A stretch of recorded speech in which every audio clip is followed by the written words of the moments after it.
Senhores internautas e senhores telespectadores, vamos aproveitar este momento de reclusão dentro de nossas casas, com as nossas famílias, para retransmitir para vocês alguns momentos de grande destaque do programa Vamos Falar do Brasil.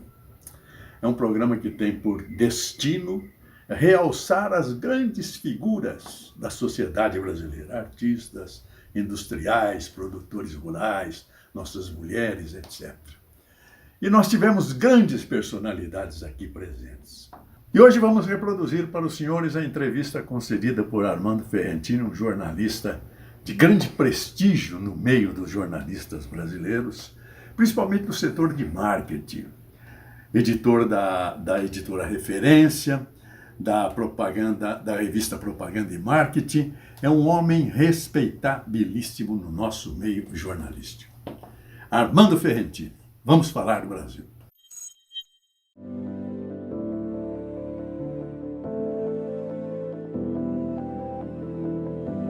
A comunicação. Imagine, meu caro telespectador, escrever por mais de 50 anos para profissionais de marketing e mídia sem perder o entusiasmo. Como é cobrir uma indústria que movimenta milhões de dólares e apresenta mudanças cada vez mais rápidas em busca da satisfação do consumidor? Mas qual será o perfil deste profissional de marketing e mídia? Será aquele que buscava inspiração nos livros, discos, peças teatrais e cinema? Ou este jovem globalizado que em um simples clique tem o mundo inteiro nas suas mãos? Sêneca, já no Império Romano, afirmava que de proa nenhum vento é favorável para quem não sabe para onde ir. E parece que tinha razão. Nunca como agora tivemos tantas pessoas escolarizadas com voz e opinando sobre tudo. E, ao que parece, continuará assim nas próximas décadas. O futuro já chegou, com velhos e novos desafios, e entre mundos distintos, um já finalizado, antiquado, e outro que luta por vir à luz do dia. Como grande empresário, jornalista e entusiasta de tudo aquilo que é novo, o convidado de hoje sabe e acompanha tudo isso.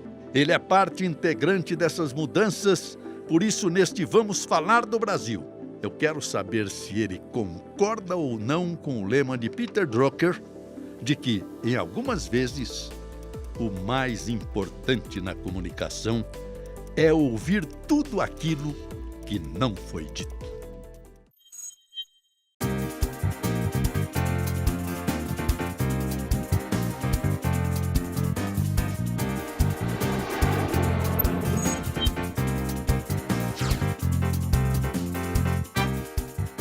Senhores internautas, estamos recebendo hoje para o nosso programa Vamos Falar do Brasil um dos jornalistas mais admirados por nós jornalistas, que é o Armando Ferrentini. Muito obrigado, Eu estou honrado, viu, de tê-lo aqui conosco. A honra é toda minha. Muito obrigado. Você é uma história do nosso jornalismo. Nós somos história, né, José? Nós somos história. Eu falei. Mas é claro que isso precisa ser contado, né, para que as pessoas saibam, né? Nem todos sabem. Então, eu disse, a honra é toda minha, porque eu era muito moço, né, e que eu via já irradiando jogos na Jovem Pan, né? E a sua voz é inconfundível. É uma coisa que eu tenho hoje na lembrança auditiva, uma coisa nunca mais esqueci. Você vê se é uma das coisas que eu me arrependo é de ter parado de irradiar futebol, mas era necessário para fazer o ancorar o Jornal da Manhã. Você não sente saudade disso? Eu sinto. Nossa, muito. Eu vou contar uma coisa para você. Eu nem ouço os colegas porque eu tenho ciúme. Eu imagino. Armando, vamos começar bem com o nosso programa, que tem por destino realçar o trabalho do brasileiro, o trabalho inteligente, dos nossos artistas, dos nossos agrônomos, dos nossos cientistas, dos nossos industriais. Eu li um comentário seu na internet em que você transmite um grande otimismo para o ano de 2020, o que você diz com a experiência que você tem? Que você constata facilmente o fim da crise ou a proximidade do fim da crise pelos jornais de noticiário econômico. Exato. Foi bonito o que você falou. Isso já, na verdade, começou, né? Sei. Para a melhoria do mercado em geral, Sei. O ano já começou. O ano de 2020, na verdade, começou há uns 3 meses atrás, né? Só que é o tal negócio, né, José? A gente aprende com a vida. As coisas ruins, elas aparecem muito rapidamente, né? E às vezes demoram muito também. As coisas boas, elas são mais lentas e nem sempre permanecem. Então a gente tem que saber fazer esse meio de campo, né? Usando o teu linguajar, né? A gente tem que fazer isso daí, todos nós, né? Os 200 milhões de brasileiros têm que ajudar na recuperação do país. O país é nosso. O país não é de um partido político ou de outro, não, o país é nosso. Nós somos os donos do Brasil. Quem somos nós? Os brasileiros. Outra coisa bonita que você falou é o carinho que o povo tem por nós, jornalistas, principalmente os jornalistas e comunicadores da televisão. Você fez isso analisando o sepultamento do Gugu. Achei bonito aquilo.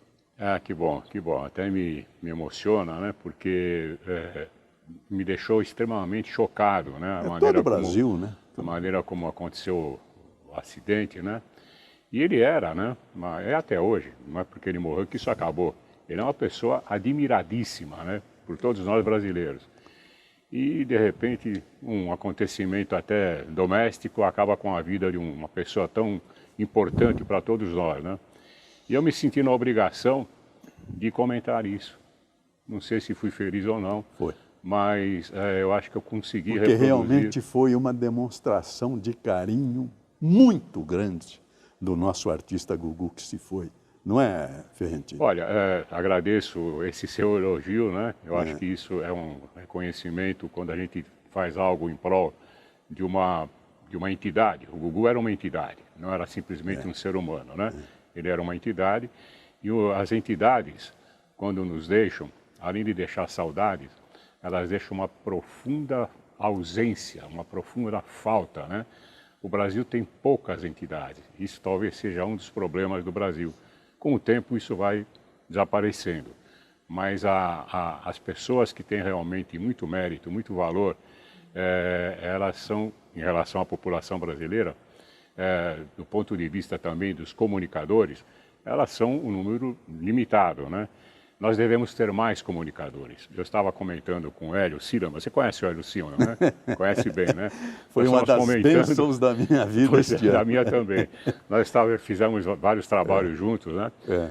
Estava comentando com ele o seguinte, se você observar, e nós comunicadores podemos observar isso de uma maneira bastante forte, né?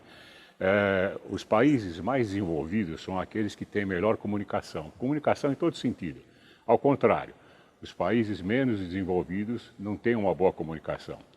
Então nós temos a obrigação, nós comunicadores, de valorizar a comunicação, de nos esmerarmos para que a comunicação aumente, para que todos possam se comunicar, né? Porque isso realmente traz conhecimento. Como é que se adquire o conhecimento? Através, basicamente, da comunicação. Da comunicação. E estamos vivendo um período perigoso, porque o nosso presidente andou tisnando a liberdade de imprensa numa crítica à Folha, e eu li agora que tem uma medida provisória no Parlamento brasileiro para excluir dos grandes jornais a publicação das licitações. Aliás, foi um comentário seu também. Sim, é um erro, né? Não sei se do presidente em pessoa ou da assessoria de comunicação dele, é um grande erro. Não se pode cercear a comunicação, ao contrário. E a imprensa, né? Quando eu digo a imprensa, são os meios de comunicação em geral, eles têm a missão de informar. E o governo tem que se aproveitar dessa missão para comunicar ao público as suas realizações, as suas metas, os seus objetivos, né? Isso tem que ser valorizado pelos órgãos oficiais e principalmente pela figura do presidente, que é a maior autoridade do país, não é? Então, quando você vê o presidente ir contra essa verdade inexorável, né? Essa grande verdade, você fica pasmo, no mínimo você fica pasmo. Meu Deus do céu, como é que isso pode acontecer? Alguém tem que dizer para o presidente que não é assim, né? Nós temos que ter cada vez mais comunicação. Então, eu fiz um editorial, a nossa publicação é uma publicação voltada mais para as coisas do marketing e as suas várias disciplinas, né? A principal delas, a propaganda. Sim. Mas a gente, às vezes, se atreve um pouco e comenta também os fatos do dia a dia. Então, eu fiz uma observação, e isso virou editorial, a respeito, principalmente, isso já foi revogado recentemente, a respeito, principalmente, da não necessidade da publicação da chamada publicidade legal nos órgãos de imprensa. Por quê? Porque se você tem que dar publicidade aos fatos, isso tem que ser através da mídia. Isso não pode ser através do boca a boca, não pode ser através de uma pasta que fica guardada numa prateleira. Nós temos que incentivar isso daí. Sendo que um dos princípios do ato administrativo é a publicidade. Sem dúvida, né? Sem dúvida. A publicidade brasileira, agora falo de uma maneira geral, já entrando num terreno nosso, que eu sei que você gosta muito de publicidade, todos nós gostamos muito, né? A propaganda brasileira, também publicidade, né? Ela é uma das mais criativas do mundo, né? Eu vou te cortar, porque eu já deveria tê-lo apresentado a quem, por acaso, não conhece esta figura extraordinária. Nós estamos diante de um dos maiores jornalistas do campo da publicidade do nosso país. A entidade que ele criou, que é um jornal, a Propaganda e Marketing, que hoje se chama Propag, né? Propmark. Propmark. É a abreviatura de Propaganda e Marketing. Já tem 55 anos, é isso? Completaremos 55 em maio agora. Em maio. Você é um herói, porque dentro da mídia escrita, que toda hora a gente ouve que vai desaparecer, que os jornais vão desaparecer, você continua ali. Continuamos a batalha porque, primeiro, gostamos, segundo, achamos que isso tem uma importância grande para o mercado, né? A comunicação através da palavra escrita, né? E também, já do ponto de vista da propaganda, como eu disse, que é, para mim, a disciplina mais importante do marketing, né? Comentar o que está se fazendo na propaganda brasileira, que sempre é extremamente admirada lá fora. Então, eu ia dizer, na hora que você cortou, eu ia dizer por isso que eu cortei para destacar. Eu vou ao festival, e é você que está falando. Eu vou ao Festival de Cannes há muitos e muitos anos, desde 1971, né? Quando ainda era Cannes e Veneza, um ano em Cannes e um ano em Veneza. Sim. Logo depois isso acabou porque a Itália vivia um período político que provocava muitas greves. Isso atrapalhava tremendamente o pessoal de fora do país que ia para o festival. Não tinha hotel, não tinha... O outro hotel não tinha camareiro, não tinha nem voo. Eu estava em Hamburgo uma vez, ia para Milão, e eu sempre que fiz isso, procurei a aviação nacional. Alitalia, portanto. Cheguei no aeroporto de manhã, greve, estava fechado. Isso na Itália. E eu não falo alemão, não, na Alemanha, eu estava em Hamburgo. Não tinha ninguém para me dizer o que aconteceu, imagina. Na Itália, o Sciopero, né, que é a greve, o Sciopero é uma instituição, é uma coisa incrível. Eles fazem para valer mesmo. E naquela época, muito mais, era muito mais forte, né? Então, o festival, estava dizendo, passou a ficar somente em Cannes, e por isso é chamado de Festival de Cannes, né? Mas esse festival, que é mundialmente conhecido, a participação das agências de propaganda de quase todos os países importantes do ponto de vista econômico, né? Onde a propaganda é mais utilizada, é mais forte, né? Esse festival, todo ano, reconhece o Brasil, já desde há muito tempo, como uma das 5 potências na criatividade publicitária. Isso para nós é um motivo de grande orgulho. Sem dúvida. Por quê? Porque significa que o Brasil sabe se comunicar, sabe se comunicar principalmente com o mercado para atrair a atenção do consumidor e levá-lo aos setores de compra dos anunciantes, né? Compra e venda. Então, esse orgulho eu tenho comigo de ser um dos primeiros brasileiros que cobriram o festival, jornalistas brasileiros que cobriram o Festival de Cannes. E aí entra, se você me permite, eu já me permito entrar nessa importância da comunicação. Graças a isso, o Brasil se transformou num país muito conhecido nos países de polos publicitários bastante desenvolvidos.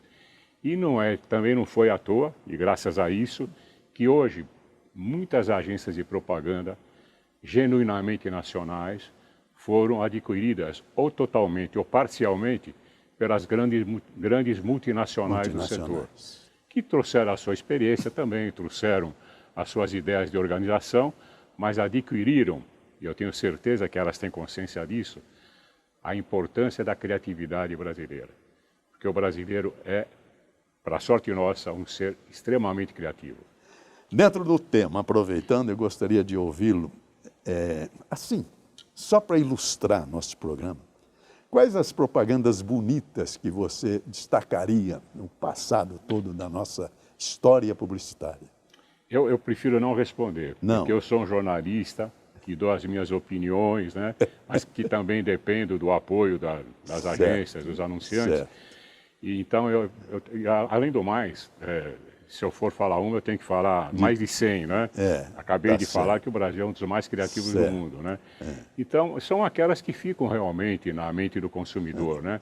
Aquelas que fazem com que o consumidor ele se convença de que o que está sendo dito a ele pela propaganda é realmente muito bom, ele precisa daquilo e ele vai ao ponto de venda. Ele vai lá e adquire o produto, adquire o serviço, enfim.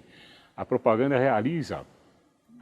brasileira principalmente, realiza essa transformação, ela emula o consumidor a ser realmente um consumidor, a desempenhar muito bem o papel de escolha e de aquisição do produto ou serviço. Você se limita também para anunciar os grandes publicitários, os grandes criadores da publicidade? Não. Os que conviveram com você? Eu prefiro até falar daqueles de uma época recentemente passada, né? Sim. Não que os de agora, eles evoluíram, têm muito mais capacidade, e o mundo digital, principalmente, proporcionou uma transformação muito grande na capacidade criativa do profissional que lida com isso, né? Mas a nossa propaganda, ela começou lá atrás com alguns empresários famosos, mas principalmente com criativos do tipo de um Neil Ferreira, de um Roberto do Ailib, de um José Fontoura da Costa, de um Washington Oliveto um pouco depois, enfim, uma gama enorme de pessoas de muito talento, né, que convenciam o consumidor através de mensagens realmente muito oportunas e que eram brilhantes do ponto de vista criativo na propaganda. Eu falei pouco, eu poderia falar bem mais. Você realmente está numa posição difícil para identificar A, B, C ou D, né? Mas eu me lembro que no começo da minha carreira, lá na minha radinho de Presidente Prudente, quando você acompanhava o rádio pela revista do rádio, apareceu lá no final a história da primeira propaganda, que era a Casa Primavera no Rio. Você criou o seguinte slogan: comprem na primavera e verão. Achei espetacular. Você quer trocadilho mais lindo do que esse? É uma coisa incrível, né? Primavera, verão, né? É incrível. Comprem na primavera e verão. Muito bem. Agora, eu vou pedir para a gente destacar como nós temos uma entidade em nosso país que fiscaliza duramente a propaganda. Aliás, não sei se há em outros países, você que conhece pode esclarecer, um dos primeiros tribunais privados é a CONAR. Sim, o CONAR. Conselho Nacional de Autorregulamentação Publicitária. E realmente, olha, funciona. Funciona. Né? Tem mais de 20, 30 mil julgamentos já feitos. O publicitário brasileiro, aquele que tem realmente já que alcançou uma posição superior na carreira, né? Ele tem por um dos princípios profissionais respeitar os ditames do CONAR, né? Até em respeito à própria profissão que ele abraçou e principalmente ao público consumidor, que é o que merece todo o respeito de quem faz propaganda, né? A paixão da minha vida? A Fifi, minha cadelinha que eu encontrei na rua. A Fifi adora brincar com outros cachorros. Passear pelo bairro. O que ela mais detesta é tomar banho. E a coisa que ela mais adora é criança. Ela é um amor. Quem cria nem sempre vê o que há de errado. Por isso, a propaganda precisa do CONAR. O CONAR, e eu me lembro dessa história, né? Já tinha o jornal quando começou o CONAR. Naquela época havia sempre distorções, havia sempre algo que de repente não era bem recebido por uma parcela da população, até uma certa mentira num anúncio, num comercial, né? Verdade. Naturalmente uma mentira disfarçada, mas era uma mentira. Peteleco, né? Você não tem vergonha de fazer apologia à violência, não? Peteleco? E esse cabelo azul? Claramente um recurso visual para atrair as crianças. Sem falar nessa flor que esguicha a água. Isso é desperdício, hein? Cadê a sua consciência ambiental, meu amigo? Francamente. O CONAR é responsável por regular a publicidade no Brasil e todos os dias recebe dezenas de reclamações. Muitas são justas, outras nem tanto. Confie em quem entende. Confie no CONAR. Então, os próprios publicitários, isso é a parte mais importante, não foi uma pressão do público que criou o CONAR, foi uma pressão do próprio meio. Eu acho que este é o maior valor de uma entidade como o CONAR, é disciplinar através de uma pressão dos próprios profissionais que sabiam que se não houvesse um órgão como o CONAR, a propaganda poderia perder muito. E esse órgão conseguiu fazer com que se respeitasse as normas e princípios básicos da boa propaganda. E eu acho que é uma das causas do que eu falei há pouco, que a propaganda brasileira é uma das mais criativas do planeta. Você já se sentiu enganado por um anúncio? Você já teve vontade de ver um comercial agressivo fora do ar? O que fazer com a publicidade preconceituosa e discriminatória? O CONAR, Conselho Nacional de Autorregulamentação Publicitária, existe exatamente para evitar a publicidade enganosa, mentirosa, fraudulenta, discriminatória e excludente. Todo o processo do CONAR ele é muito simples, desde a manifestação de uma denúncia, que pode ser feita por absolutamente qualquer cidadão. No caso, foi uma companhia aérea e promoções de passagens, e quando fui efetivar a compra final, o preço quase que dobrou por taxas embutidas que não constavam na propaganda inicial, né? O CONAR se esforça para dar respostas rápidas. A ideia é que em 90 dias o caso seja resolvido e tenha percorrido as instâncias de recursos. Muito bem, já para instruir, para esclarecer os nossos ouvintes, eu até separei aqui alguns conceitos da publicidade que estão no CONAR, para que a gente possa divulgar também essa entidade. Claro. A propaganda tem que ter responsabilidade. Toda atividade publicitária deve caracterizar-se pelo respeito à dignidade humana. Isso é fundamental. Nenhum anúncio deve ter qualquer ofensa ou discriminação. E aí entra no campo da decência, no campo da honestidade, no campo da responsabilidade, eu já citei aqui, até no campo da superstição. Sim. E principalmente a verdade. É isso que a gente não sabe, que o anúncio brasileiro tem que ser um anúncio verdadeiro, não é isso? Verdadeiro, sem dúvida. É fundamental. Eu acho até que é a base, né? A base da ética na atividade publicitária é o respeito à verdade. Se você não respeita a verdade, você não respeita o teu público. E até quando o anúncio tem alguma informação científica, parece lá um médico, um dentista, tem que ser verdadeiro. Claro. Tem que ser verdadeiro. As comunicações mais complicadas, né?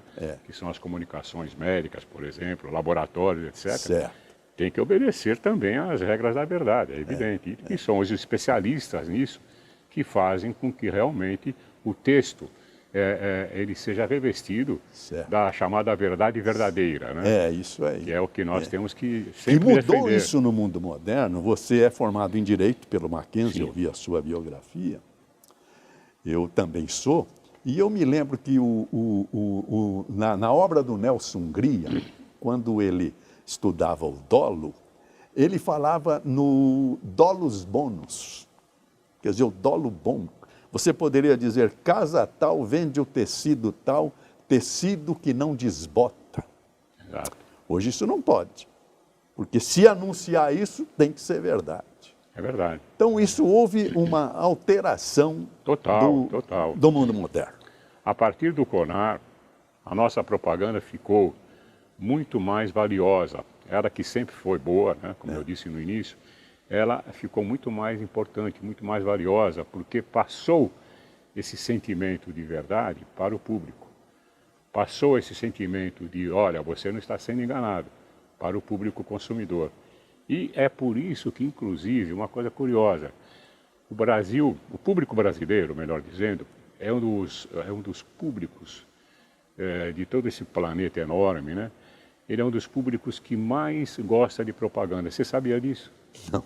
É algo Não que... sei. Eu acho lindo, eu acho bonito. O Festival de Cannes já fez pesquisas... Aliás, a criatividade é tanta que, às vezes, a beleza do intervalo é a publicidade. É interessante isso. Esse fenômeno não se dá em todo o planeta, né? Mas o brasileiro, ele adora a propaganda. Ele adora, é uma coisa incrível como ele tem uma identificação com a propaganda. Eu acredito até que é devido também a esse respeito que a propaganda devota ao consumidor.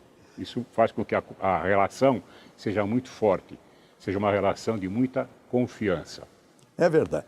O varejo tem crescido em razão dessa publicidade que você... Sem dúvida, sem dúvida. O varejo é um dos maiores anunciantes até hoje, né?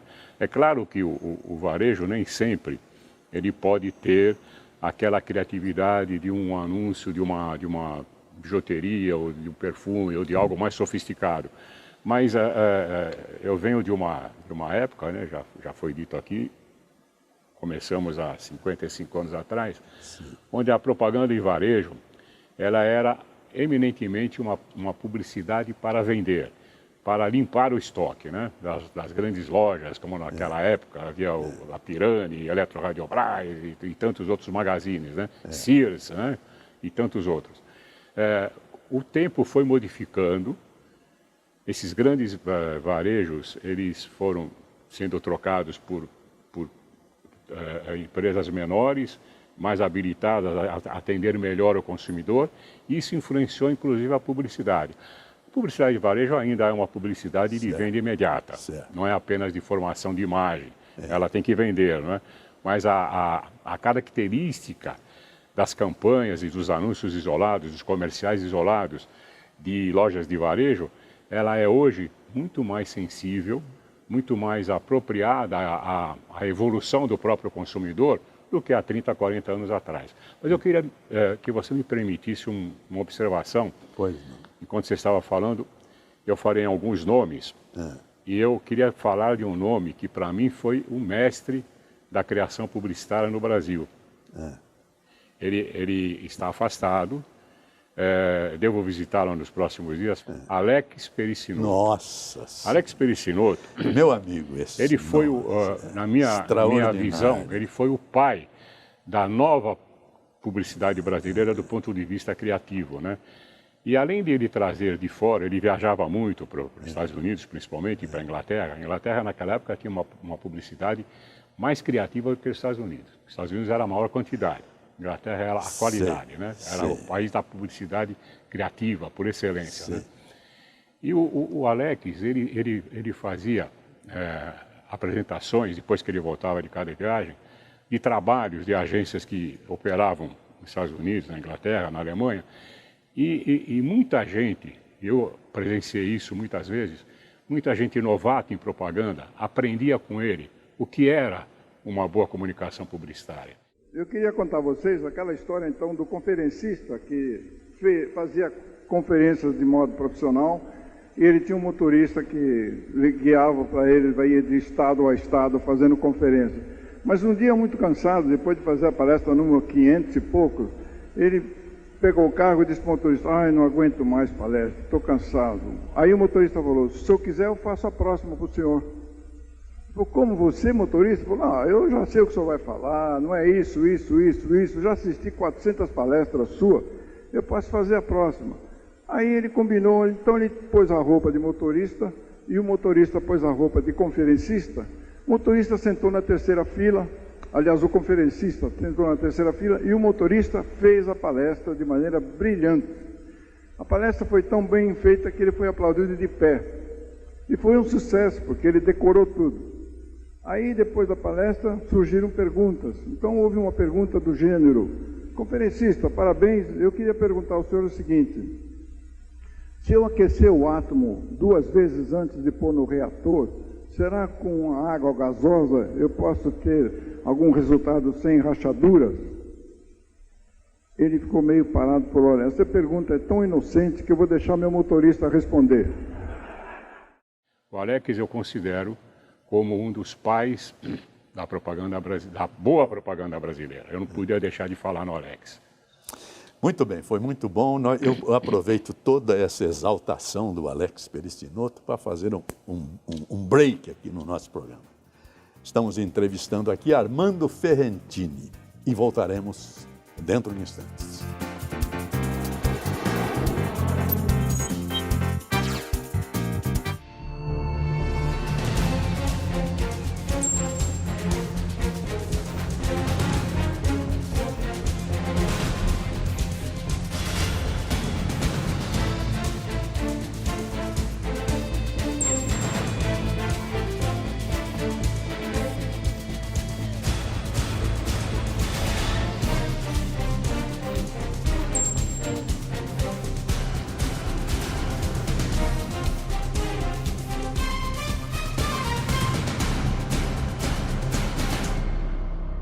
Senhores internautas, estou aqui saudando a todos os internautas e telespectadores para divulgar o nosso programa Vamos Falar do Brasil, que tem o projeto de mostrar o que é o nosso país. Primeira frase que eu usei vale até hoje: o que apodreceu no Brasil foi a República.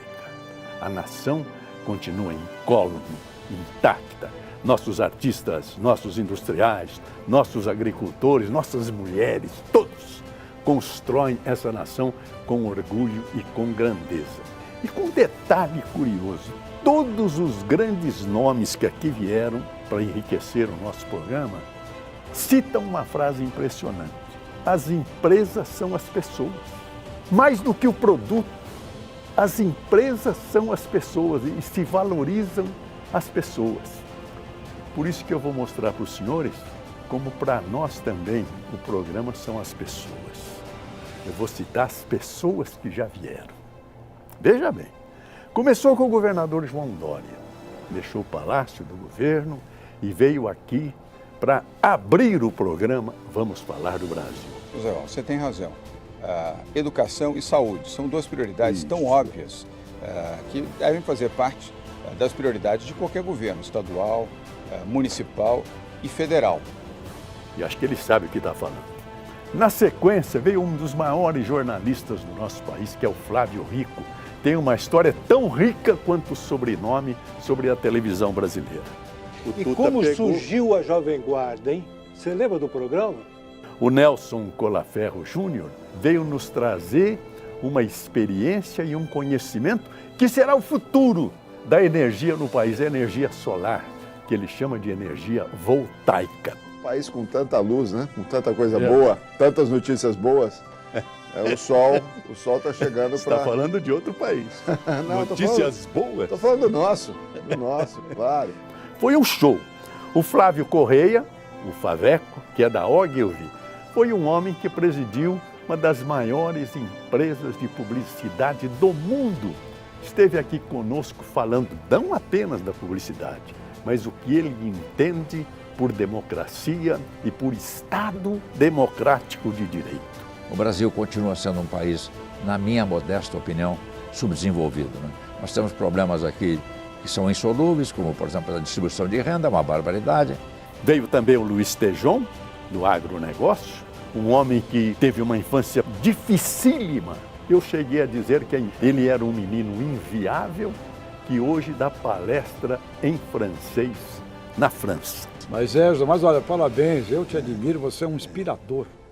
O que eu melhorei na minha vida quando eu passei a prestar atenção em você.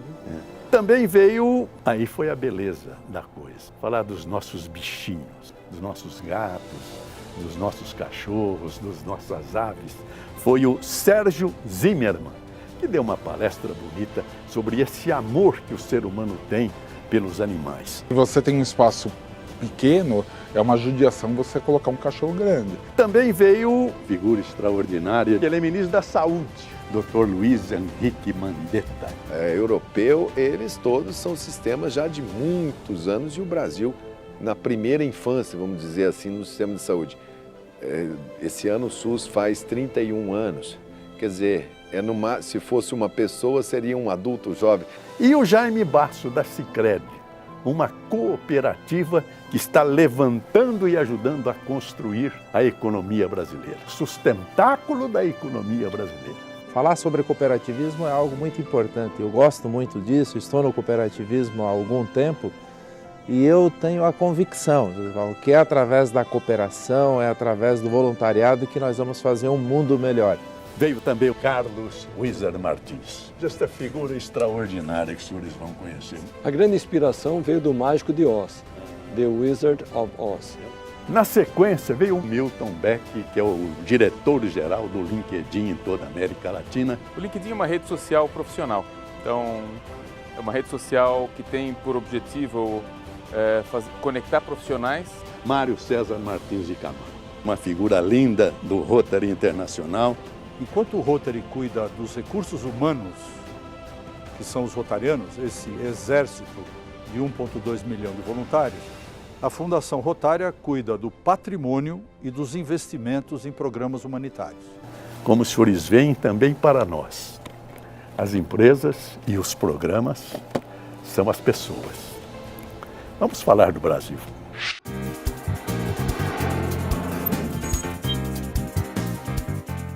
Senhores internautas, estamos entrevistando aqui, vamos dar sequência à entrevista com esse grande jornalista, que é admirado por todos nós, que é o Armando Ferrentini. E ele é responsável por essas duas publicações aqui, a Propaganda e a Proprimar. Sempre que algum comunicador faz isso, é uma propaganda. E os senhores tenham certeza que eu não estou fazendo propaganda da revista Propaganda. Sabe por quê? Do ladinho aqui está escrito, olha, 823. Sabe o que é isso? Essa revista é mensal. São 12 por ano. 120 em 10 anos. 240 em 20 anos. 480 em 40 anos. Ela tem número 800. Quer dizer, quantos anos tem essa revista? Ela tem aproximadamente 80 anos. Ela tem uma história interessante. Primeiro, deixa eu esclarecer que não fui eu que fundei a revista. Não, mas é sua, né? Não, a sua é a Proprimar, que todo mundo sabe. Ela também pertence à minha empresa hoje. Sei. É propriedade da e é bonita, editora referência. É bonita, hein? Ambas são... Esse foi o jornal que começou conosco, era um tamanho jornal mesmo, depois foi reduzido devido às mudanças de hábitos, né? Mas a revista Propaganda tem uma história muito curiosa, que eu já contei algumas vezes. Ficou lá para trás, porque a revista tem 80 anos, está comigo há cerca de 50 anos, um pouco menos do que o jornal. Nosso jornal tem 55, vai fazer 55 anos agora, em maio, né? Mas qual é a história da revista Propaganda? Ela começou numa batalha, José Val, entre Rio e São Paulo. Você sabe que houve uma época, e você deve se lembrar dessa época, que havia uma rixa. Hoje isso desapareceu. Entre carioca e paulista. Cariocas e paulistas tinham sempre alguma coisa para um condenar o outro, né? Era algo assim muito comum, não só no futebol, mas também na empresa, nas indústrias, no ensino, enfim, todas as atividades. Havia um conflito permanente entre o que era na época a capital federal, que era o Rio de Janeiro, né? E São Paulo, que era o grande centro industrial do país. Bem, e houve eu não vou contar aqui, porque senão vou me demorar muito. Não, mas temos todo o tempo. Houve uma briga, uma batalha entre questões relativas à atividade publicitária. E nessa reunião que foi no Automóvel Clube, aqui em São Paulo, lá na Rua Formosa, havia um prédio lá onde funcionava a sede do Automóvel Clube, que era um lugar de muitos almoços e jantares famosos, né? O pessoal de cima gostava de frequentar lá, era algo realmente muito atraente, né? E houve uma reunião lá de publicitários cariocas e paulistas para dimensionar melhor a atividade publicitária, para ditar regras melhores, um código de autorregulamentação, coisas que a propaganda que estava ainda incipiente, né, no Brasil, ela precisava disso para poder avançar, né? E então essa reunião, quem presenciou, eu não presenciei, quem presenciou disse que saiu quebra-pau tremendo, apenas de palavras, né? As pessoas eram mais educadas, ou pelo menos eram educadas. Apenas de palavras, mas uma briga muito grande, né, do ponto de vista de divergência de opiniões sobre a condução da publicidade brasileira. E aí, então, os cariocas resolveram fundar uma revista para expor melhor os seus pontos de vista. E foi fundada no Rio de Janeiro a revista Propaganda. Ah, é carioca? A origem dela, Joga fora isso a origem aqui. dela é do Rio de Janeiro. Mais tarde, como o mercado paulista cresceu muito, e o Rio deixou de ser a capital federal em 58, se não me engano, né, quando houve a mudança, né? O governo Brasília Juscelino foi inaugurada em 60. Eu estava chegando em São Paulo. Né? Isso, o governo Juscelino. Bem feita a correção. Certo. Então, o que aconteceu? Foi o ano que eu cheguei em São Paulo. Certo. Então, o que aconteceu? O mercado do Rio de Janeiro ele se esvaziou um pouco em relação ao que era a força da capital da República, né? Ele se esvaziou um pouco. E, então, a revista veio para São Paulo para poder viver de um mercado mais rico, né? Um mercado melhor, né? E as pessoas que cuidavam da revista aqui em São Paulo não tinham uma estrutura ainda para tocar a revista. E aí acabou me sendo oferecido. Eu já tinha o jornal. Meu jornal era um encarte no antigo Diário Popular. Isso, ele começou no Diário Popular. Propaganda e Marketing. Ele era um encarte. Isso. Propaganda e Marketing. Começou com o nome de Asteriscos. Depois nós mudamos para Propaganda e Marketing. E aí o que aconteceu? Eu fiquei com a revista. Estou com ela até hoje.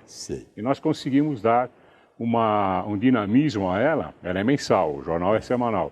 Mas um dinamismo a ela de não ser apenas o tratamento jornalístico de coisas daquele momento, e sim algo mais cultural, a história de certas campanhas, algo mais profundo do ponto de vista intelectual da atividade publicitária, né? Que ela permanece até hoje com esse viés. O jornal já é diferente, o jornal é mais veloz, né?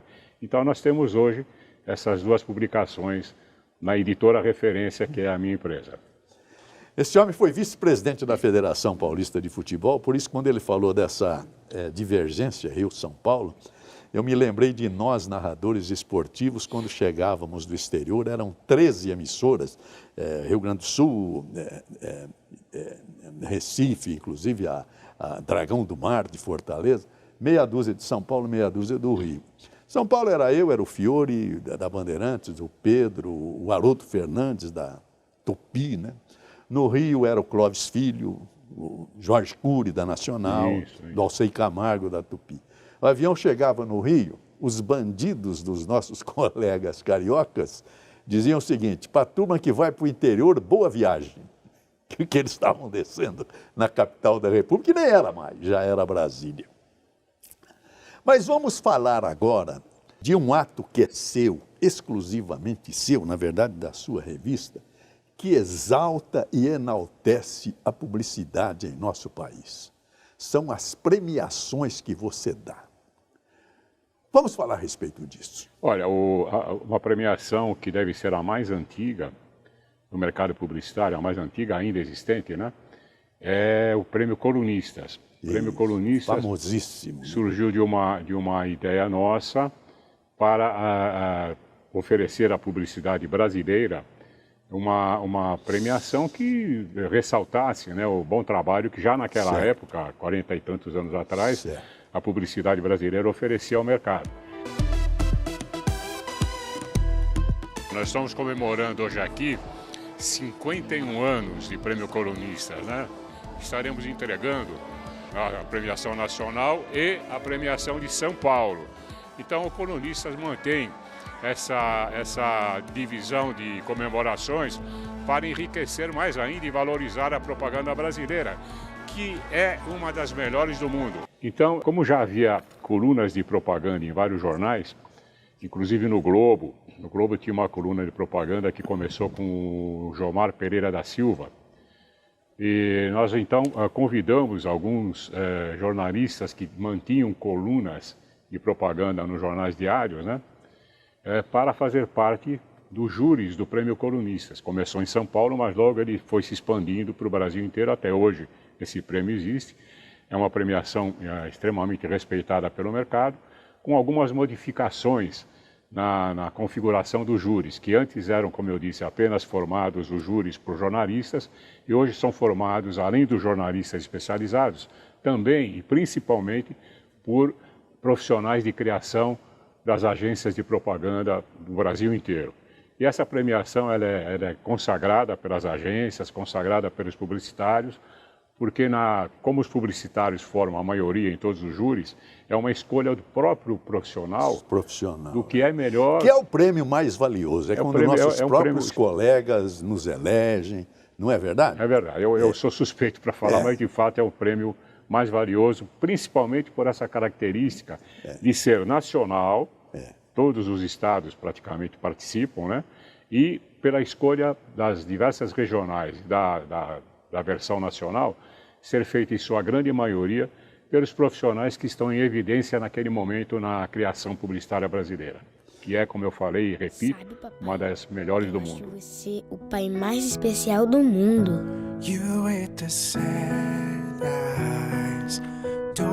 O mais forte. Some say you'll never be alone. Some say that things cannot go wrong.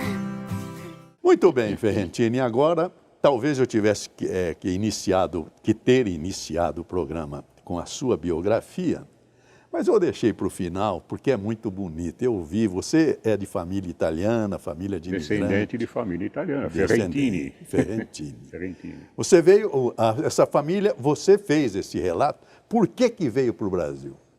Bom, os meus avós, meus pais eram brasileiros. Os meus avós vieram naquela leva do fim do século 1800, né? Porque a Itália estava realmente... A Europa inteira estava arrasada, né? Mas a Itália estava mais ainda, né? E houve uma imigração, né? Uma imigração deles para cá, né? Muito grande, principalmente do sul da Itália. Os meus avós eram da região de Nápoles, né? Eles vieram daquele jeito que vinham os imigrantes, né?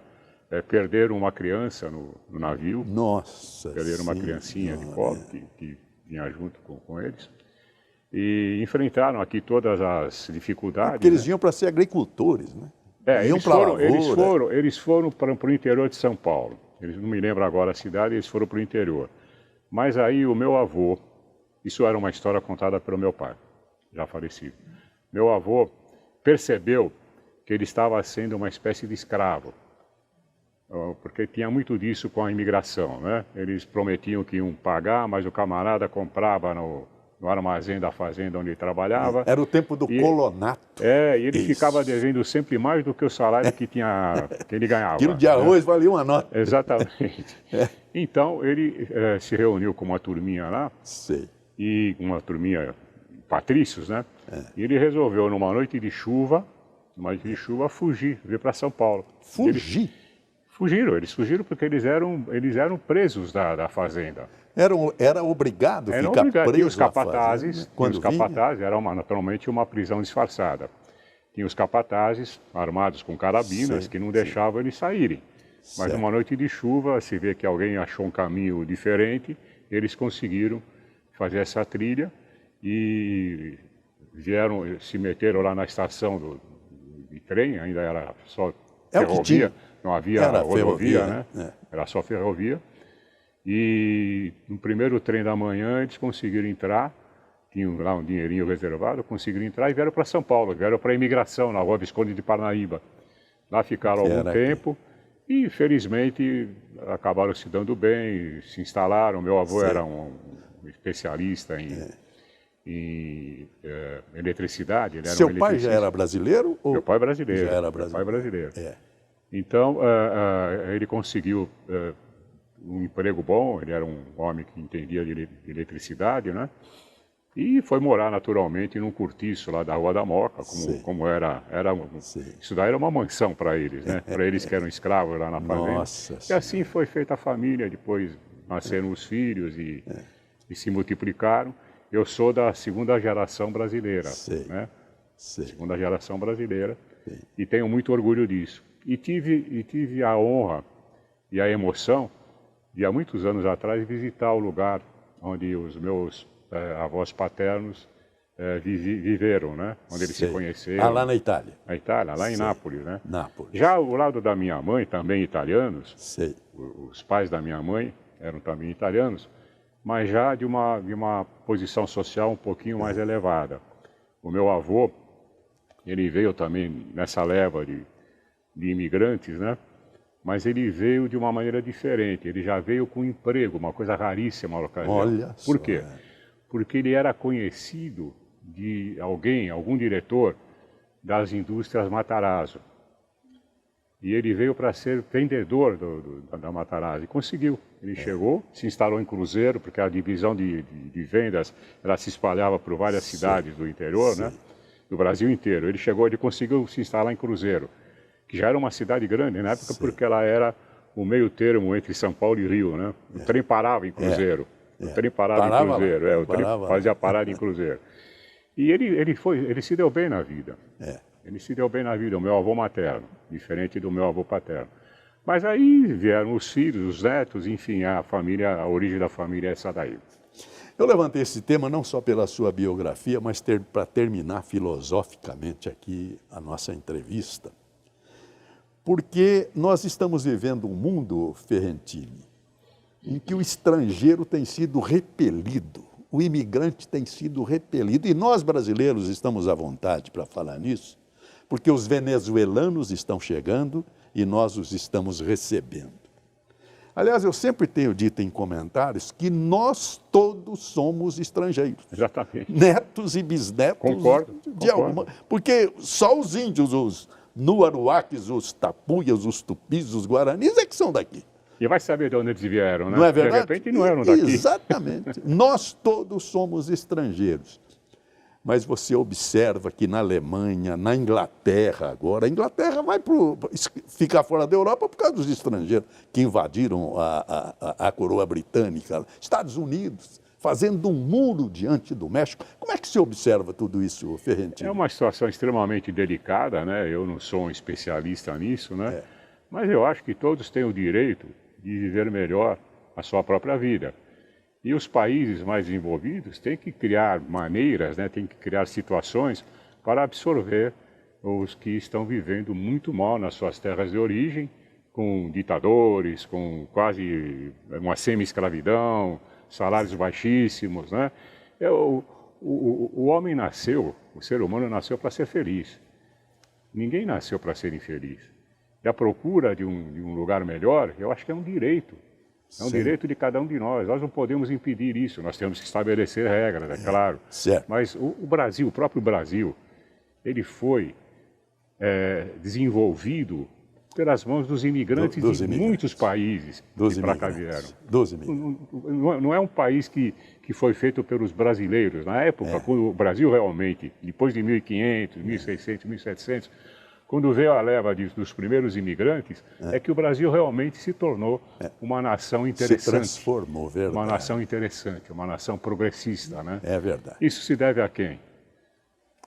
A esses homens que procuraram oportunidade na vida. Os que vieram de fora.